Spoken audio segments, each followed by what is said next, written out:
दोस्तों, आज हम आपके लिए महात्मा गौतम बुद्ध की ऐसी कहानी लेकर आए हैं जिसे सुनकर आप अपने अंदर उठ रहे गंदे और वासना के विचारों को अवश्य रोक पाएंगे। उससे पहले अगर आप भी भगवान गौतम बुद्ध को दिल से मानते हैं और उनके सच्चे भक्त हैं तो हमारी कहानी को अंत तक जरूर सुने। और जो मित्र हमारे चैनल पर नए हैं और जिन्होंने अभी तक चैनल को सब्सक्राइब नहीं किया है, उनसे विशेष अनुरोध है कि चैनल को सब्सक्राइब जरूर करें और बेल आइकन प्रेस करके ऑल करें ताकि आगे आने वाली वीडियोस की नोटिफिकेशन आपको समय पर मिलती रहे। तो चलिए शुरू करते हैं आज की कहानी। एक बार एक युवक गौतम बुद्ध के पास आया और गौतम बुद्ध से बोला, हे बुद्ध, मेरे मन में इतने गंदे विचार क्यों आते हैं? मैं नहीं चाहता कि मेरे मन में गंदे विचार आए, पर मेरे मन में हमेशा काम वासना के विचार चलते रहते हैं और मैं इनके बारे में सोच सोचकर बहुत परेशान हूँ।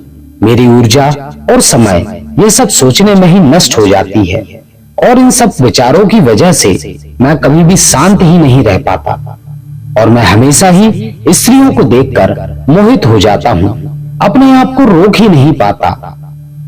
बुद्ध मुस्कुराए और उन्होंने उस युवक से पूछा, क्या तुम्हें पता है यह काम वासना क्या होती है? फिर उस युवक ने उत्तर दिया और कहा, हे बुद्ध, मैं यह तो नहीं जानता कि काम वासना होती क्या है, पर हाँ, यह जो भी होती है बहुत बुरी चीज है। फिर बुद्ध ने उस युवक से कहा कि सबसे पहले तुम्हें तो यह समझना है कि प्राकृतिक रूप से जो भी चीज हमारे अंदर है वह बुरी नहीं है। हमारे जीवन में उसकी कुछ ना कुछ जरूरत है। वासना कोई बुरी बात नहीं, यह तो हमारे मन की एक भावना है जो हमें किसी न किसी चीज की कमी का एहसास करवाती है और फिर हम उस चीज को पाने के लिए उस चीज की तरफ आकर्षित हो जाते हैं। जैसे अगर तुम्हारे पास धन की कमी है तो तुम में धन पाने की वासना उत्पन्न हो जाएगी। तो वासना कुछ और नहीं, बस एक प्रकार की कमी है जो कि एक प्रकार की जरूरत का एहसास है। और जब यह जरूरत शारीरिक हो तो हम इसे काम वासना का नाम देते हैं। युवक ने गौतम बुद्ध को कहा कि बुद्ध, मुझे काम वासना का मतलब तो समझ में आ गया, पर आप मुझे यह बताइए कि यह आती कहां से है और कैसे आती है? गौतम बुद्ध ने कहा कि काम वासना कहीं से नहीं आती, यह तो हमारे अंदर ही होती है और इसका होना भी जरूरी है, तभी तो मानव जाति का विस्तार होगा। युवक ने कहा, जब यह हमारे अंदर ही है और जरूरी भी है तो फिर लोग इसे गलत क्यों बोलते हैं? बुद्ध ने कहा कि यही तो समस्या है। लोगों ने काम वासना को गलत तरीके से सोच लिया है, इसे छुपाने की, दबाने की कोशिश करते हैं। काम वासना गलत नहीं है, बल्कि काम वासना का गलत तरीके से प्रयोग करना गलत बात है। लोग जिससे प्रेम करते हैं बस उसी के लिए जीने लग जाते हैं, उसे पाना ही अपना मार्ग बना लेते हैं और उसी के बारे में हमेशा सोचते रहते हैं, पर यह सब गलत है। बुद्ध ने युवक से कहा, क्या तुम्हें पता है जानवरों में भी काम वासना होती है? युवक ने उत्तर दिया, हाँ बुद्ध, जानवरों में भी काम वासना होती है, क्योंकि जानवर भी तो आखिर अपने वंश को आगे ले जाएंगे। बुद्ध ने कहा, तो फिर हम जानवरों की काम वासना को गलत क्यों नहीं कहते? युवक ने कहा, मुझे नहीं पता महात्मा जी, आप ही मुझे बताइए। गौतम बुद्ध ने कहा कि जानवर अपनी काम वासना का प्रयोग आनंद प्राप्ति के लिए नहीं करते, वह तो सिर्फ संतान उत्पत्ति के लिए काम वासना का उपयोग करते हैं। जानवरों को प्रकृति ने इतनी समझ नहीं दी है कि वह काम वासना को अपने सुख का आधार बना सके। मनुष्य अपनी समझ के बलबूते पर प्रकृति में पाई जाने वाली प्रत्येक वस्तु को अपने सुख के लिए प्रयोग करता है। हम इंसानों ने ही काम वासना को अपने सुख का साधन बना लिया है, जबकि प्रकृति ने तो हमें अपने वंश को आगे ले जाने के लिए इसको दिया था, लेकिन इंसानों ने इसे अपने जीवन का परम लक्ष्य बना रखा है और इस तरह से काम वासना का आ जाना गलत है। युवक ने पूछा, महात्मा जी, यह काम वासना हम पर हावी क्यों हो जाती है? यह हमेशा क्यों आ जाती है? तब गौतम बुद्ध ने कहा कि सुनो, अब जो मैं तुम्हें बताऊंगा उसे तुम ध्यान पूर्वक सुनना। काम वासना का सारा खेल तुम्हें समझ में आ जाएगा, तुम्हें तुम्हारे सारे सवालों के जवाब मिल जाएंगे, बस तुम्हें ध्यान से सुनकर समझना है। एक बार की बात है, एक आश्रम में गुरु और उसके शिष्य रहा करते थे, जो रोजाना आश्रम के बाहर स्थित गांव में भिक्षा के लिए जाते थे। उस आश्रम का एक शिष्य जिस गांव में भिक्षा लेने के लिए जाता था, उस रास्ते में एक नदी मिलती थी। एक दिन उसने देखा कि एक युवक वृक्ष के पीछे छिपा है। वह युवक के पास गया और उससे जाकर बोला, भाई, तुम इस वृक्ष के पीछे छिपकर क्या देख रहे हो? युवक ने कहा, अरे तुझे दिखाई नहीं दे रहा क्या कि मैं क्या देख रहा हूं? तब उस शिष्य ने नदी की तरफ देखा तो वहां पर कुछ युवतियां पानी भर रही थीं। तब उसने उस युवक से कहा, अरे भाई, यहाँ तो वो युवतियां पानी भर रही हैं, इसमें छिपकर देखने वाली क्या बात है? तब वो युवक शिष्य की तरफ देखकर उससे कहता है, अरे पागल, तुझे दिखाई नहीं दे रहा क्या कि कैसे यह परियां नदी से पानी निकाल रही हैं? जरा उनकी अदाओं को तो देखो, उनके कोमल शरीर को तो देखो, उनकी पतली कमर मटके को उठाते समय कैसे बल खाती है, और उनके बाल उनकी कमर पर कैसे लहरा रहे हैं, मानो सुंदरता बिखर रही हो। शिष्य ने फिर नदी की तरफ देखा और इस बार शिष्य देखता ही चला गया। अभी तक तो कुछ भी नजर नहीं आ रहा था और वह बिल्कुल निर्भीक था। उसे किसी भी बात का कोई भय नहीं था। लेकिन अब वह छिपने लगा और उन युवतियों को देखने लगा। और जब वह छिपकर उन युवतियों को देख रहा था, तभी वह अचानक अंदर से कांप गया और उसने कहा कि यह मैं क्या कर रहा हूं? मैं जो कर रहा हूं वह सही नहीं है, मुझे यहाँ से चले जाना चाहिए। और फिर वह जल्दी ही वहां से चला गया। वह आश्रम पहुंच जाता है। आश्रम जाकर वह अपने कार्यों में लग गया। लेकिन जो अभी वह देखकर आया था, वही उसकी आंखों के सामने बार बार आ रहा था। उसके मन में वही दृश्य चल रहा था। उसका मन वही सब देखने के लिए उतावला हो रहा था। उसका किसी भी काम में मन नहीं लग रहा था। सुबह होते ही वह जल्दी ही भिक्षा के लिए आश्रम से निकल जाता है और उस नदी के पास वाले वृक्ष के पास पहुंच जाता है, जहां पर वह युवक पहले से ही मौजूद था। उसके साथ मिलकर युवतियों को छुप छुप कर देखने लगता है। अब वह रोज ऐसा करने लग गया। यह उसके रोज का काम हो गया। अब उस शिष्य का मन किसी भी काम में नहीं लगता था। वह हमेशा ही किसी न किसी प्रकार के विचारों में उलझा रहता था। वह आश्रम के कार्यों को भी ठीक से नहीं कर रहा था, ना ही ठीक से सो पाता था और ना ही ठीक से खाना खा पाता था। उसका मन बेचैन सा रहता था। उसका मन बार बार उन युवतियों के सौंदर्य को देखने के लिए लालायित होता रहता था। जब गुरु शिक्षा देते, तब भी उसका मन कहीं और विचारों में खोया रहता था। गुरु ने अपने शिष्य की इन हरकतों को भांप लिया था। तब एक दिन गुरु ने शिष्य को अपने पास बुलाया और कहा कि आज से मैं भी तुम्हारे साथ भिक्षा मांगने चलूंगा। तुम और मैं साथ साथ भिक्षा मांगने चलेंगे। तभी शिष्य गुरु को मना करते हुए बोला, नहीं गुरुदेव, आप परेशान क्यों हो रहे हैं? मैं अकेला ही ठीक से भिक्षा मांग सकता हूँ। गुरु ने शिष्य से कहा कि ठीक है, तुम अकेले ही भिक्षा मांग के ले आओ। शिष्य तुरंत वहां से भिक्षा मांगने के लिए निकल गया। उसके जाने के बाद गुरु भी आश्रम से निकल गए और शिष्य का पीछा करने लगे कि वह कहाँ जाता है, किससे मिलता है। यह सब देखने के लिए उसके पीछे पीछे चलने लगे। कुछ आगे जाने के बाद गुरु ने देखा कि उनका शिष्य एक युवक के साथ एक वृक्ष के पीछे अपराधी की तरह छिपकर खड़ा है और छिपकर कुछ देख रहा है। गुरु भी अपने शिष्य के पीछे गए कि आखिर उनका शिष्य क्या देख रहा है, जिसे देखने के लिए वह वृक्ष के पीछे अपराधियों की तरह छिपा हुआ है। गुरु ने देखा कि उनका शिष्य वृक्ष के पीछे छिपकर युवतियों को देख रहा था, जो कि नदी से पानी भर रही थी। तभी गुरु ने शिष्य से कहा कि तुम क्या देख रहे हो? अपने गुरु की आवाज सुनकर वह शिष्य घबरा गया और उसके पसीने छूटने लगे। वह थर थर कांपने लगा, जैसे किसी चोर को चोरी करते समय रंगे हाथों धर लिया गया हो। उसकी हालत खराब हो गई। वह कुछ भी नहीं बोल पा रहा था। उसके मुंह से कुछ टूटे फूटे शब्द ही बाहर आ रहे थे। वह अपने गुरु से नजर भी नहीं मिला पा रहा था। गुरु ने शिष्य की तरफ देखा और कहा कि मेरा शिष्य तो निर्भीक था, उसे किसी भी चीज का डर नहीं था। लेकिन यह कहा, तुम तो डर के मारे कांप रहे हो। शिष्य ने गुरु से कहा, मुझे माफ कर दो गुरुदेव, इसमें मेरा कोई दोष नहीं है। उस युवक ने मुझे बहका दिया था, लेकिन मैं आपसे वादा करता हूं कि आज के बाद मैं ऐसा कभी दोबारा नहीं करूंगा। मुझे माफ कर दीजिए। गुरु ने शिष्य से कहा कि कोई बात नहीं, पर इस बात पर तुम ध्यान रखना कि हम जैसी संगति करते हैं वैसा ही फल हमें प्राप्त होता है। उसके विचार हमारे अंदर प्रवेश करते हैं, इसलिए अच्छी संगति करो जिससे तुम्हारे अंदर अच्छे विचारों का प्रवेश हो। और फिर गुरु और शिष्य आश्रम लौट आए। वो फिर से आश्रम के कार्यों पर ध्यान देने लगा।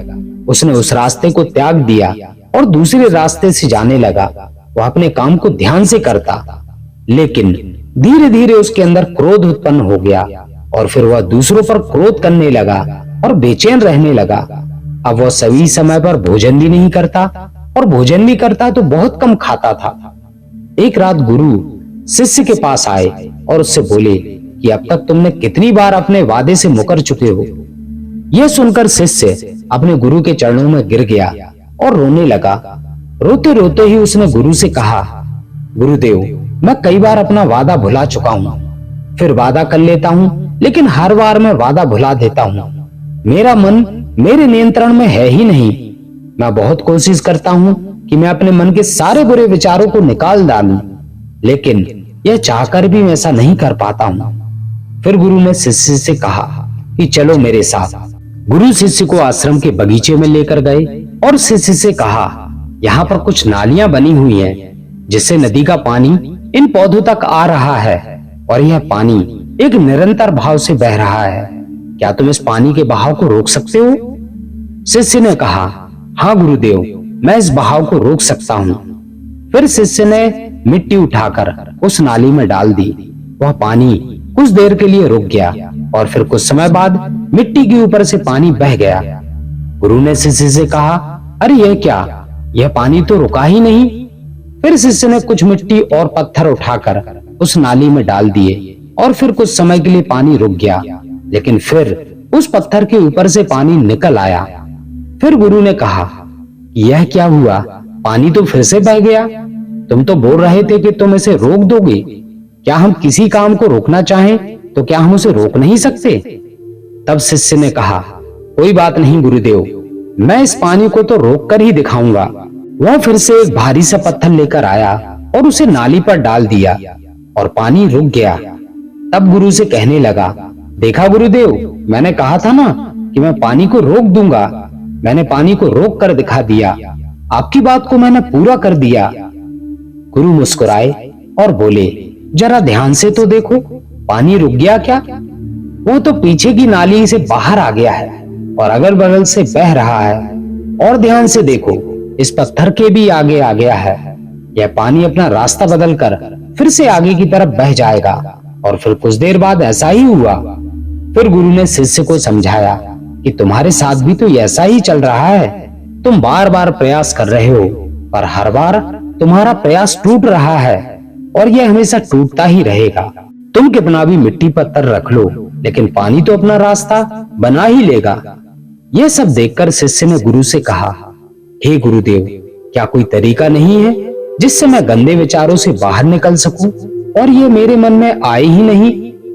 गुरु शिष्य को एक नदी के पास ले गए जहां से उस बगीचे में पानी आ रहा था। गुरु ने शिष्य से कहा, यह पानी इसी नदी से जा रहा है। अगर हम यहीं से उस रास्ते को बंद कर दें जहां से पानी बगीचे में जा रहा है, तब क्या हम पानी को रोक नहीं सकते? शिष्य ने कहा कि हाँ गुरुदेव, अवश्य ऐसा हो सकता है। मैं इस पानी को यहीं से बंद कर देता हूँ, तब आगे की नाली में पानी जाएगा ही नहीं और फिर बगीचे में भी पानी नहीं जाएगा। फिर उस शिष्य ने नदी से जाने वाले रास्ते को बहुत मेहनत करके पत्थर और मिट्टी डालकर बंद कर दिया और गुरु से कहा कि गुरुदेव, मैंने पानी को बंद कर दिया है, अब यह पानी बगीचे में जाएगा ही नहीं। तब गुरु ने कहा कि अगर पानी बगीचे में नहीं जाएगा तो पौधों को पानी कहां से मिलेगा? उन पौधों को तो पानी की आवश्यकता है और उन पौधों में तो कुछ पौधे ऐसे हैं जिन्हें रोज पानी की आवश्यकता है। वो तो मुरझाकर मर ही जाएंगे, उनका क्या होगा? पानी तो हमें खोलना ही होगा। शिष्य ने गुरु की बात सुनकर वापस नदी से जाने वाले पानी का रास्ता खोल दिया। तब गुरु ने शिष्य से पूछा कि अगर हम इस नदी के पूरे पानी को बगीचे की तरफ कर दें तो क्या होगा? तब शिष्य ने जवाब दिया कि गुरुदेव, वहां पर जितने भी पौधे हैं वह गलकर नष्ट हो जाएंगे, वहां पर कुछ भी नहीं बचेगा। फिर गुरु मुस्कुराए और बोले, तुम इस बात को समझो कि हमें किसी भी चीज को रोकना नहीं है, बस हमें हमेशा संतुलन बनाए रखना है। कम पानी से भी पौधे नष्ट हो जाते हैं और ज्यादा पानी से भी पौधे नष्ट हो जाते हैं। हमारा जीवन भी संतुलन से ही चलता है। गुरु ने शिष्य से कहा कि अगर मैं तुमसे कहूं कि तुम आम के बारे में मत सोचो, तो तुम्हारे मन में सबसे पहले किसका चित्र आएगा? शिष्य ने कहा कि गुरुदेव, मेरे मन में तो पहला चित्र आम का ही आएगा। गुरु ने कहा कि जब हम गंदे विचारों को जबरदस्ती रोकने का प्रयास करते हैं तो वह और मजबूती के साथ हमारे अंदर प्रवेश करते हैं, हमारे अंदर उठते हैं। इसलिए हमें उन्हें कभी भी दबाने की कोशिश नहीं करनी चाहिए। फिर गुरु ने शिष्य को समझाते हुए कहा कि हमारे गंदे विचार बुरे लोगों की संगति की वजह से आते हैं। कई बार क्या होता है कि कामुकता हमारे अंदर नहीं होती, लेकिन कुछ अश्लील लोगों के साथ रहने की वजह से यह हमारे अंदर हावी हो जाती है। फिर शिष्य ने कहा कि गुरुदेव, आप सही कह रहे हैं, मैं अपने मार्ग से भटक गया था। फिर वह शिष्य उस रात बहुत ही चैन की नींद सोया। सुबह अपने कार्यों को पूरे मन से किया और फिर सुबह वह भिक्षा मांगने के लिए उसी रास्ते से गया जहां वह युवक आज भी वृक्ष के पीछे छुपकर उन युवतियों को देख रहा था। वह शिष्य नदी पर गया जहां वह युवतियां पानी भर रही थीं। उसने उनसे पानी मांगा। उनमें से एक युवती ने उसे पानी पिलाया और उस सन्यासी शिष्य के चरण छुए। शिष्य ने उसे आशीर्वाद दिया कि तुम्हारा कल्याण हो। उसका मन सकारात्मक ऊर्जा से भर गया। उसके चेहरे पर मुस्कान आ गई थी, जैसे कि उसे कुछ खोया हुआ वापस मिल गया हो। वह वापस अपने रास्ते से जाने लगा। तभी पीछे से वह युवक आ गया जो वृक्ष के पीछे छिपा हुआ था। वह शिष्य के पास आया और बोला, क्या बात है, आज तो तुमने नजदीक से दर्शन कर लिए, तुम तो मुझसे भी आगे निकले। तब शिष्य ने कहा, हम हमेशा दूसरों के दर्शन करने में ही व्यस्त रहते हैं, अपने दर्शन कर ही नहीं पाते। तुम कब तक इस वृक्ष के पीछे छिपते रहोगे? किसी को पसंद कर लो, उससे बोल दो। अगर वह भी तुम्हें पसंद करती है तो शादी कर लो, और उससे पहले तुम कुछ बन जाओ। अपने आप को पहचान लो। ऐसे अपना समय बर्बाद मत करो। फिर वह युवक रोज उस शिष्य से मिलने लगा और उस युवक ने नदी पर जाना भी छोड़ दिया। फिर वह युवक अपने जीवन में कुछ बनने के लिए संघर्ष करने लगा। तो तुमने देखा संगति का असर क्या होता है। अपनी संगति बदलो, अपने विचार बदलो। बुद्ध ने युवक से पूछा कि क्या तुम्हें तुम्हारे सारे सवालों का जवाब मिल गया? तब युवक ने कहा कि हाँ महात्मा जी, आपका बहुत बहुत धन्यवाद। तब गौतम बुद्ध ने उस युवक से कहा कि जब भी तुम्हारे मन में गंदे विचार आए, तब आप अपने आप को दोषी मत मानो। केवल उन विचारों में संतुलन बनाने का प्रयास करो और अपने आप को पहचानो। तो मित्रों, आपको हमारी आज की कहानी कैसी लगी? मुझे यकीन है कि आज की कहानी से आपने बहुत कुछ अच्छा सीखा होगा। तो अपने कमेंट के माध्यम से हमें जरूर बताएं। और जो मित्र हमारे चैनल पर नए हैं, जिन्होंने अभी तक चैनल को सब्सक्राइब नहीं किया है, उनसे विशेष अनुरोध है कि चैनल को सब्सक्राइब जरूर करें और बेल आइकन प्रेस करके ऑल करें, ताकि आगे आने वाली वीडियोस की नोटिफिकेशन आपको समय पर मिलती रहे। तो दोस्तों, आज के लिए बस इतना ही। मिलते हैं ऐसी ही अगली कहानी में। तब तक अपना ख्याल रखें।